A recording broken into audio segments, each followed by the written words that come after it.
हूं आपके साथ प्रियंका और आप देख रहे हैं हमारा खास कार्यक्रम दिल्ली में तीरथ टेंशन में विपक्ष।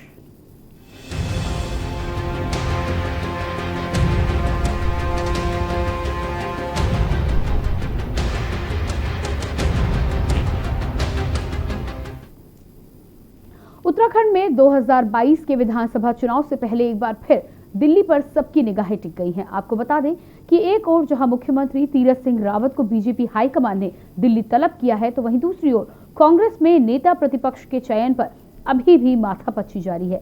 राज्य में 2022 के इलेक्शन से पहले दोनों ही दलों के शीर्ष नेताओं के भाग्य का फैसला दिल्ली से तय होना, ऐसे में ये क्या है कि विधानसभा चुनाव से पहले राज्य की सियासत में कोई बड़ा उलटफेर होने वाला है। आज इसी पर हम चर्चा करेंगे, लेकिन इससे पहले आपको दिखाते हैं एक रिपोर्ट।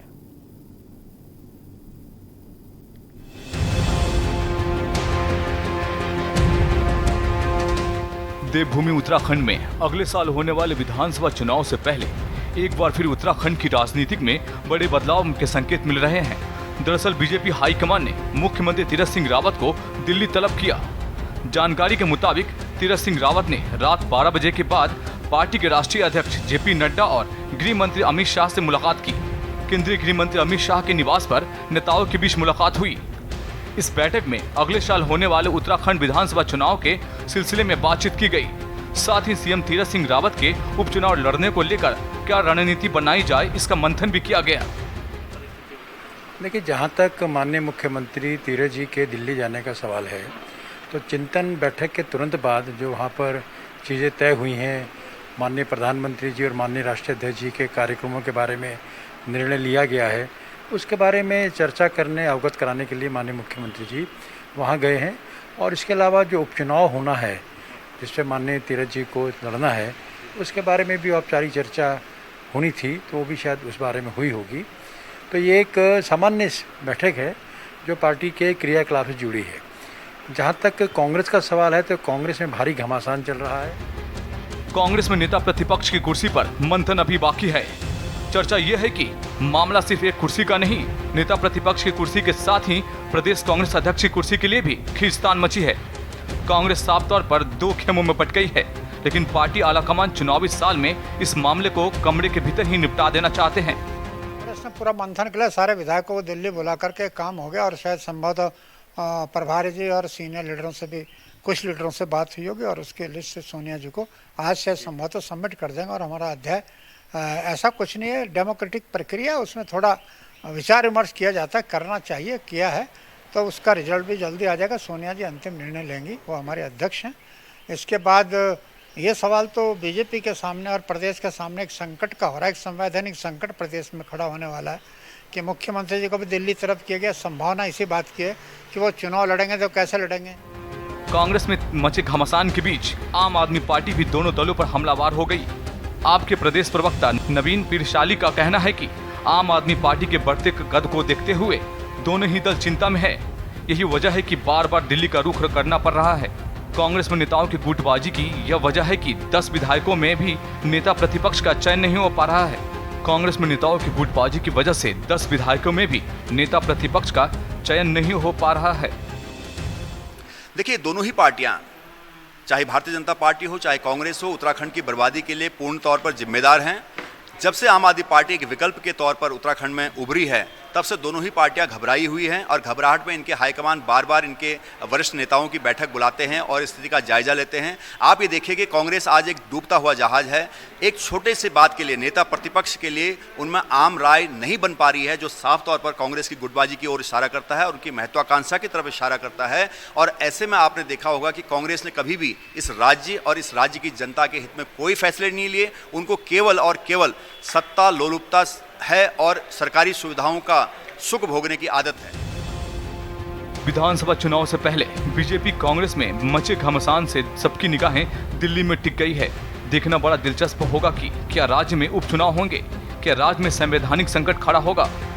इससे भी बड़ा सवाल यह है कि क्या मुख्यमंत्री तीरथ सिंह रावत अपनी कुर्सी को बचा पाएंगे या नहीं। ऐसे अनगिनत सवाल है जिसके सवाल का हर किसी को इंतजार है। देहरादून से के न्यूज के लिए अंकित काला की रिपोर्ट।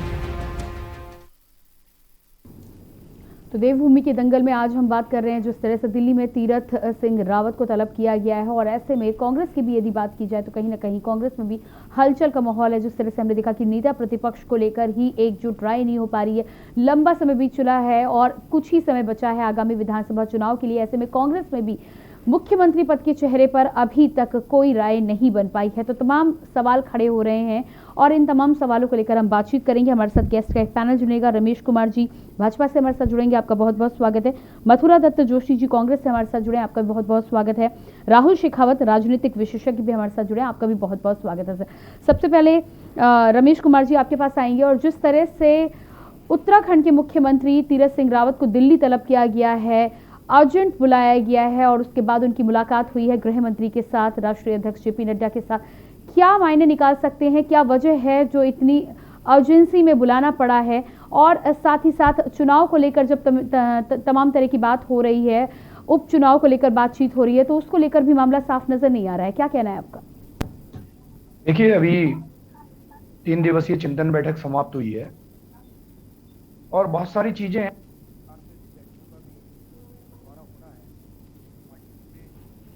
जी रमेश, क्या मेरी आवाज आपको मिल पा रही है? आप मुझे सुन पा रहे हैं?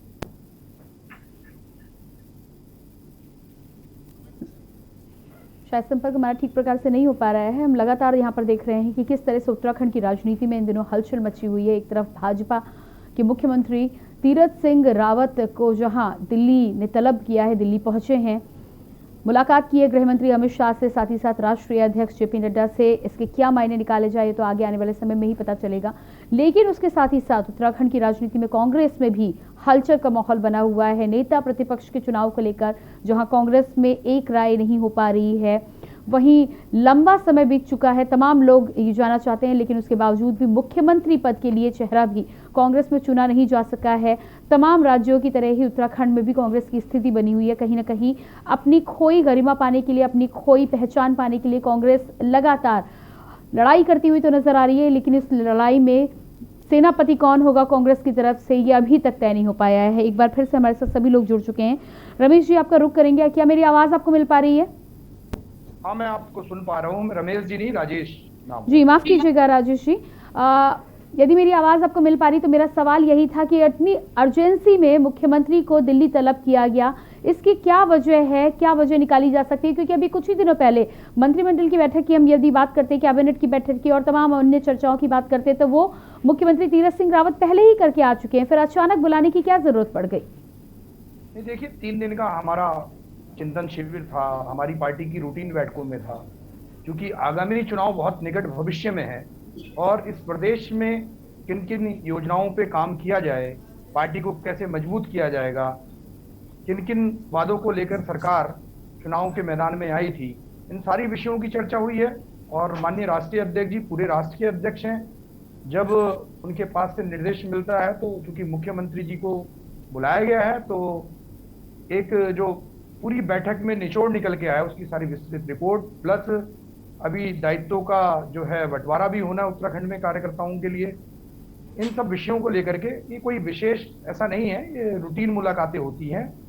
और अभी चिंतन शिविर के बाद से सारी रिपोर्ट्स वगैरह देने के लिए माननीय मुख्यमंत्री जी कि प्रदेश में किन किन योजनाओं का क्रियान्वयन होगा कि 2022 की राह आसान होगी। जी बिल्कुल, आपके पास वापस लौट कर आएंगे। मथुरा दत्त जी भी हमारे साथ बने हुए। मथुरा दत्त जी, एक तरफ हम बीजेपी की बात करते हैं, बीजेपी में यदि कुछ भी होता है तो हाई कमान, आला कमान तलब किया जाता है, जिस तरह से हम लगातार देख रहे हैं। लेकिन कांग्रेस की भी यदि स्थिति देखी जाए तो कांग्रेस की भी स्थिति बहुत जुदा नहीं है। कांग्रेस की भी स्थिति में तमाम फैसले दिल्ली के द्वारा लिए जाते हैं, और नेता प्रतिपक्ष की यदि हम इन दिनों बात करें तो नेता प्रतिपक्ष को लेकर भी सहमति नहीं हो पा रही है, क्या कहना है आपका? देखिए, ऐसी कोई बात नहीं है। अभी 3 दिन पहले विधानमंडल दल की बैठक हुई थी, जो हमारे 10 विधायक हैं उनकी बैठक हुई थी प्रभारी जी की अध्यक्षता में, और उन्होंने सर्वसम्मति से प्रस्ताव पारित करके कांग्रेस की राष्ट्रीय अध्यक्षा श्रीमती सोनिया गांधी जी को अधिकृत किया है, और जल्दी ही उसमें फैसला हो जाएगा। 1-2 दिन में, आज शाम को भी हो सकता है, कल तक भी उसका कोई फैसला आ सकता है। जिसको भी नेता प्रतिपक्ष बनाना होगा उसका फैसला अभी आपके सामने आ जाएगा। अभी बहुत ज्यादा नेता प्रतिपक्ष की नियुक्ति का कोई इतना हार्ड एंड फास्ट नहीं है कि अभी नियुक्ति कर दी जाए, क्योंकि विधानसभा की कोई बैठक नहीं होने जा रही है, न विधानसभा का सत्र अभी आहूत किया गया है, अभी समय है उसमें। ठीक है, नेता प्रतिपक्ष के लिए मान भी लेते हैं कि अभी समय है, तो आगामी चुनाव के लिए तो अब बहुत अधिक समय नहीं है। बहुत लंबे समय से सुनते आ रहे हैं हम कि कांग्रेस के अंदर बातचीत की जा रही है, ऐसी कोई दुविधा नहीं है, लेकिन मुख्यमंत्री पद के लिए कौन सा चेहरा सामने आएगा, इस पर भी तो सहमति नहीं हो पा रही है। जबकि तमाम बार जब हमने सवाल किया तो यही होता है कि 1 महीने के अंदर आ जाएगा, कुछ दिनों में ये निर्णय ले लिया जाएगा, लेकिन अभी तक किसी का भी नाम सामने नहीं आ रहा है। जी मथुरा दत्त जी। जी सवाल दोहरा दीजिए, क्या जी मेरा सवाल यहाँ पर यह है कि नेता प्रतिपक्ष की बात यदि हम मान भी लें कि विधान सभा की अभी बैठक नहीं होनी है तो ठीक है, उसके लिए आपके पास समय है, लेकिन मुख्यमंत्री पद की दावेदारी की यदि हम बात की जाए तो आगामी चुनाव में बहुत अधिक समय नहीं है। यदि कांग्रेस अपने आप को मजबूत बनाना चाहती है तो कहीं ना कहीं मुख्यमंत्री पद का एक चेहरा होना चाहिए। इस पर जब भी हम बात करते हैं तमाम नेताओं का ये कहना है कि फैसला लिया जाएगा, जल्द लिया जाएगा, लेकिन इस पर भी तो आम सहमति नहीं है। आखिर कौन होगा कांग्रेस का मुख्यमंत्री पद का चेहरा? नहीं, कहीं कोई झगड़ा नहीं, कहीं कोई विवाद नहीं। बताइए, कोई कैंडिडेट है भी मुख्यमंत्री का? कोई कैंडिडेट मुख्यमंत्री का नहीं है। अभी आपके सामने जैसे ही विधानसभा का चुनाव होगा और विधायक चुन के आएंगे, वो अपना नेता चुनेंगे और कांग्रेस को बहुमत मिलेगा तो आसानी से कांग्रेस का मुख्यमंत्री का उम्मीदवार आपके सामने आ जाएगा। जहां तक अभी चुनाव की बात है, आप देखेगा चुनाव में भी कांग्रेस पार्टी किसी न किसी वरिष्ठतम नेता को जिम्मेदारी सौंपेगी और उनको यह अधिकार होगा, वो चुनाव अभियान समिति चलाएंगे, चुनाव में पूरा अभियान चलाएंगे और चुनाव लड़ाएंगे। ये सब अभी एकदम होने वाली प्रक्रिया नहीं है, संगठन में समय लगता है। पार्टी में भी दिल्ली में तमाम वरिष्ठ नेताओं के साथ बातचीत हो रही है, प्रभारी जी बातचीत कर रहे हैं, प्रदेश के माननीय अध्यक्ष जी वहीं पर हैं, कांग्रेस के राष्ट्रीय महासचिव पूर्व मुख्यमंत्री जी श्री हरीश रावत जी वहां पर हैं, सब लोग हैं, वहां कोई दिक्कत नहीं है। आज जो सबसे बड़ा सवाल वो सबके सामने है, वरिष्ठतम पत्रकार भी, सम्मानित पत्रकार महोदय भी बैठे हुए हैं, सब जानते हैं इस समय प्रदेश की राजनीति में जो अस्थिरता का माहौल है कि वो सबसे बड़ी चुनौती है। यह अस्थिरता इसलिए है कि प्रदेश के मुख्यमंत्री 10 सितंबर के बाद मुख्यमंत्री रहेंगे या नहीं रहेंगे एक बात, क्या मुख्यमंत्री जी विधानसभा का उपचुनाव लड़ेंगे क्या नहीं लड़ेंगे दूसरी बात, और तीसरी बात यह है कि अब भारतीय जनता पार्टी मुख्यमंत्री के रूप में तीसरा चेहरा भारतीय जनता पार्टी का कौन होगा। अभी का जो चिंतन मनन है वो इस बात में है और ये तय करना है कि ये भारतीय जनता पार्टी, उसके बारे में भाजपा चिंता कर लेगी। भाजपा आला कमान के साथ बैठक चल रही है। हम कांग्रेस के बारे में बात कर रहे थे, खैर आपके पास वापस आएंगे। हमारे साथ राहुल शेखावत जी भी बने हुए राजनीतिक विशेषज्ञ हैं। राहुल जी यहाँ पर आपके पास आएंगे। मथुरा दत्त जी ने भी मेरे सवाल का ठीक जवाब नहीं दिया, बात को घुमा दिया वहां पर। साथ ही साथ राजेश जी से भी हम बातचीत कर रहे थे। भाजपा और कांग्रेस दोनों की ही स्थितियों के यदि उत्तराखंड में देखने की यहाँ पर बात करें तो अस्थिरता दोनों में बनी हुई है। कांग्रेस के अंदर भी कहीं ना कहीं एक सहमति नजर नहीं आती है, वहीं भाजपा में भी यदि देखने को मिला है तो मुख्यमंत्री तीरथ सिंह रावत ने पदभार संभाला जरूर है, लेकिन जिस तरह से कामकाज होना चाहिए था, हर फैसले के लिए दिल्ली से बुलावा आता है, दिल्ली में जाकर निर्णय होता है। आप क्या समझते हैं, क्या कुछ स्थिति भाजपा की वहां पर बनी हुई है और किस तरह का माहौल उत्तराखंड में बना हुआ है? क्या आम आदमी पार्टी के एंट्री करने से वाकई दोनों ही पार्टियां ज्यादा सतर्क नजर आ रही हैं?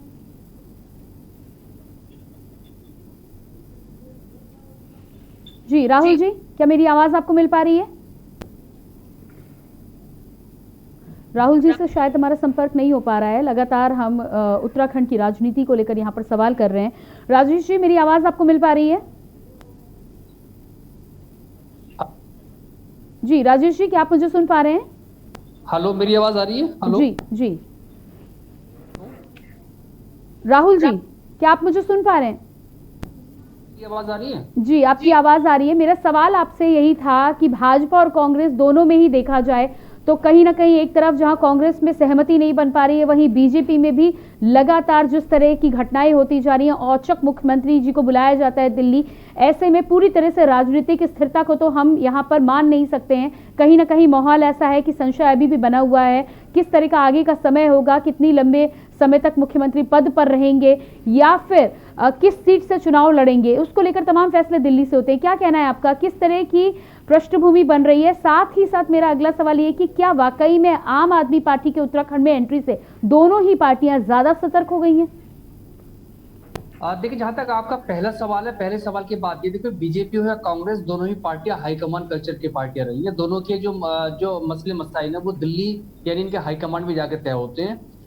लोकल स्तर पर मुझे लगता नहीं कि बहुत ज्यादा एक स्टेक रहता है। हालांकि वो जो कोरम पूरा है वो आम सहमति का कहिए या कि प्रस्ताव का कहिए वो करा लिया जाता है, चाहे वो मुख्यमंत्री का चुनाव हो, चाहे वो नेता विपक्ष का चुनाव हो, चाहे वो प्रदेश अध्यक्ष का चुनाव हो। एक पर्ची तय कर दी जाती है किसको बनना और किसको नहीं बनाना है, और बाकी उसकी रस्म अदायगी पूरी कर दी जाती है। तो ये कांग्रेस कल्चर रहा। तो उसके बाद बीजेपी का जब विस्तार हुआ तो बीजेपी ने भी उसको एज इट इज एक तरह से कह सकते हैं कि उसको अपना लिया है। तो ये तो एक बात रही। दूसरी बात, अब बीजेपी कांग्रेस जो उत्तराखंड की है उसकी बात है, स्थिति की बात है। तो देखिए, बड़ी एक अजीबोगरीब स्थिति है। एक पार्टी चिंतन, यानी आपने जो खुद जिक्र किया था अपनी रिपोर्ट में कि रामनगर में चिंतन था, तो एक पार्टी सत्ताधारी पार्टी है, प्रचंड बहुमत वाली पार्टी बीजेपी है, वो चिंतन कर रही है। और दूसरी पार्टी जो विपक्षी पार्टी है, कमजोर है संख्या बल के हिसाब से, 10 सीटें उनकी बची हैं, क्योंकि एक नेता विपक्ष इंद्रदेश जी वो गुजर गई है, दुर्भाग्यपूर्ण उनकी मौत हो गई है। तो अब एक 10 विधायकों की पार्टी है। अब वो मंथन कर रही है दिल्ली में बैठ के इस बात का कि उनका नेता विपक्ष तो चुना जाना है, वो तो स्वाभाविक है क्योंकि मौत हुई है, वो तो भरा जाना है। और दूसरी चीज ये कि चुनाव 2022 में होना है, तो अगर तयशुदा वक्त पर चुनाव होते हैं तो 2022 में चुनाव होने हैं। तो उसके लिए किसकी सदारत में या किसकी अध्यक्षता में कांग्रेस चुनाव में जाए जो बीजेपी को हरा पाए, इस मोदी शाह के युग में अब बीजेपी को हरा पाए। तो कांग्रेस में मंथन दो तरफा मंथन है। एक मंथन ये है कि सीएलपी यानी उनका जो उनका नेता विपक्ष कौन होगा, और दूसरी चीज है कि नेता विपक्ष के बाद फिर प्रदेश अध्यक्ष जो कि मौजूदा अध्यक्ष प्रीतम सिंह है, तो प्रीतम सिंह बरकरार रहेंगे या हटेंगे। क्योंकि थोड़ा सा आपको समझना पड़ेगा, जो उत्तराखंड का जो अर्थमेटिक है या जो यहाँ का जो ज्योग्राफी यहाँ की है, वो प्लेन, पहाड़, कुमाऊं, गढ़वाल, जातीय उसमें संकट भी होते हैं। प्लेन, पहाड़, कुमाऊं, गढ़वाल और ठाकुर, ब्राह्मण, दलित, ये सारी चीजें होती है। तो चूंकि नेता विपक्ष जो थी वो इंद्रदेशी ब्राह्मण थी, तो कोई दिक्कत नहीं थी। और दूसरे जो पीसीसी चीफ थे प्रीतम सिंह, अब वो कमोवेश ठाकुर हैं।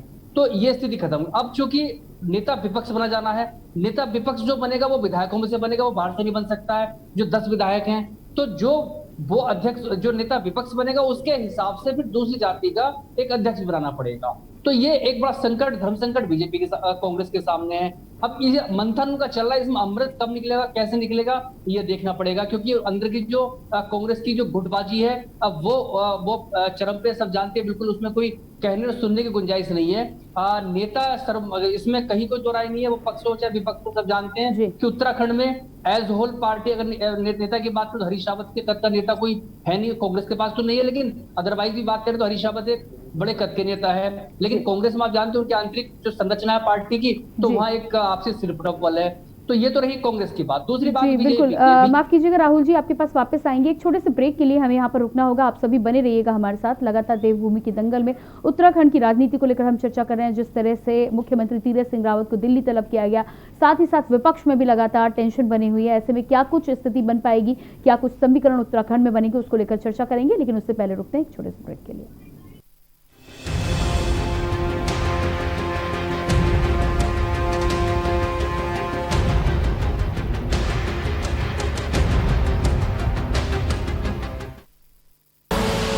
आप देख रहे हैं के न्यूज, खबरों का सारथी।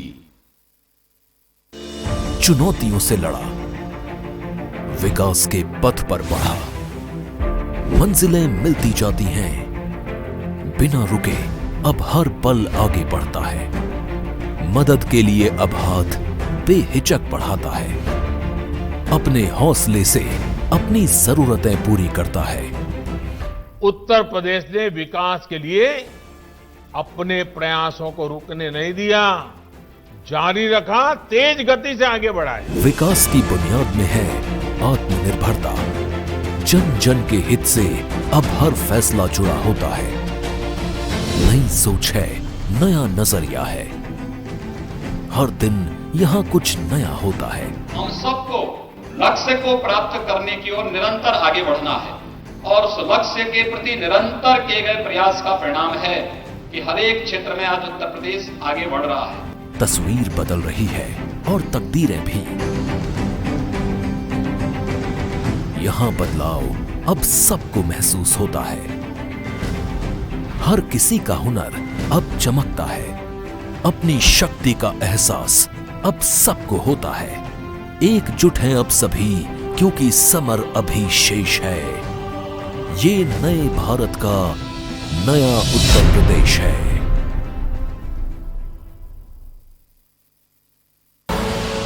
आप देख रहे हैं के न्यूज, खबरों का सारथी।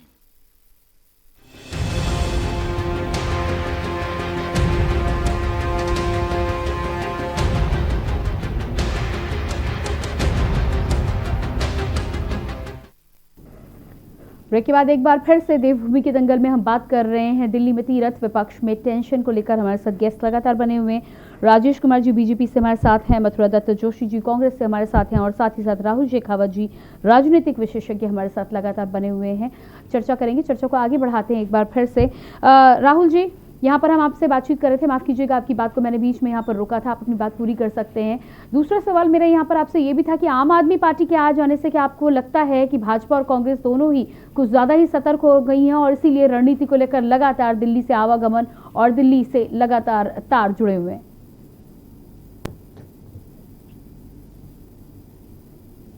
जी राहुल जी, क्या मेरी आवाज आप सुन पा रहे हैं? शायद संपर्क हमारा यहाँ पर नहीं हो पा रहा है। राजेश जी, आपके पास आऊंगी मैं। और लगातार जिस तरह से हम उत्तराखंड की राजनीति की बात कर रहे हैं, आम आदमी पार्टी ने ऐलान किया है कि गंगोत्री सीट पर सीएम तीरथ सिंह रावत को चुनाव लड़ना चाहिए। उनका साफ तौर पर कहना है कि कहीं ना कहीं भाजपा से कहीं ना कहीं डर व्याप्त है। खुद मुख्यमंत्री जी वहां पर डर की वजह से इस सीट का चुनाव नहीं करना चाहते और उन्होंने खुली चुनौती दी है। इस पर क्या कहना है आपका? जी राजेश जी।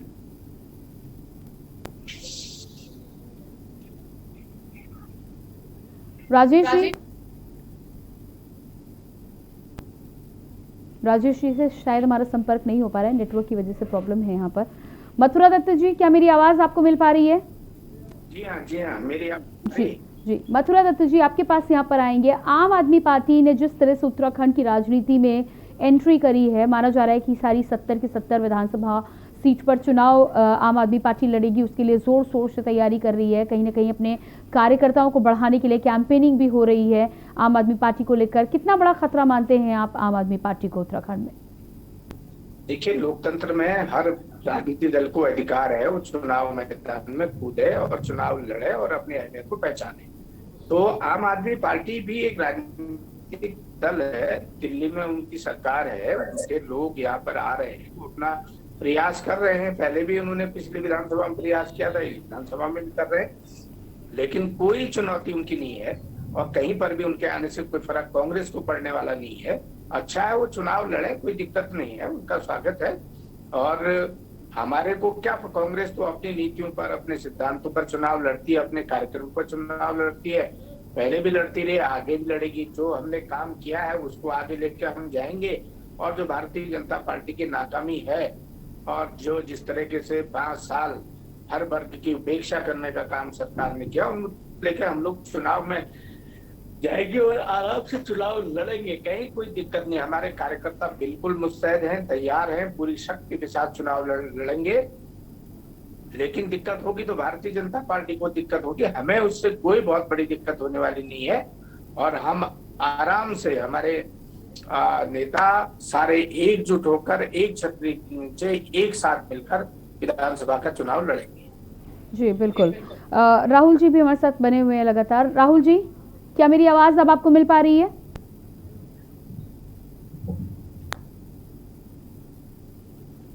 राहुल जी से शायद हमारा संपर्क यहाँ पर नहीं हो पा रहा है। मथुरा दत्त जी, आपके पास आती हूँ अगले सवाल के लिए। यहाँ पर लगातार तमाम तरह के सवाल हैं। जिस तरह से लगातार आम आदमी पार्टी ने अब मुख्यमंत्री तीरथ सिंह रावत को ही चुनौती दे डाली है। उनका साफ तौर पर कहना है कि गंगोत्री सीट पर उन्हें चुनाव लड़ना चाहिए, क्योंकि वहां पर रिटायर्ड कर्नल अजय कोठियाल खड़े हुए हैं, जिनका सेना से रिटायर्ड है, कहीं ना कहीं जन सेवा में और लोगों के बीच लोकप्रिय माने जाते हैं। तो ऐसे में चुनौती जब आम आदमी पार्टी ने दी है, तो आपको क्या लगता है कितनी बड़ी चुनौती है और क्या बीजेपी को स्वीकार करना चाहिए इस चुनौती को?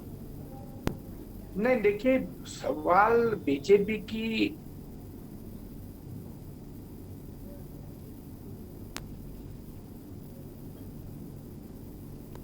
जी मथुरा दत्त जी, आपकी आवाज हम तक पहुंच नहीं पा रही है,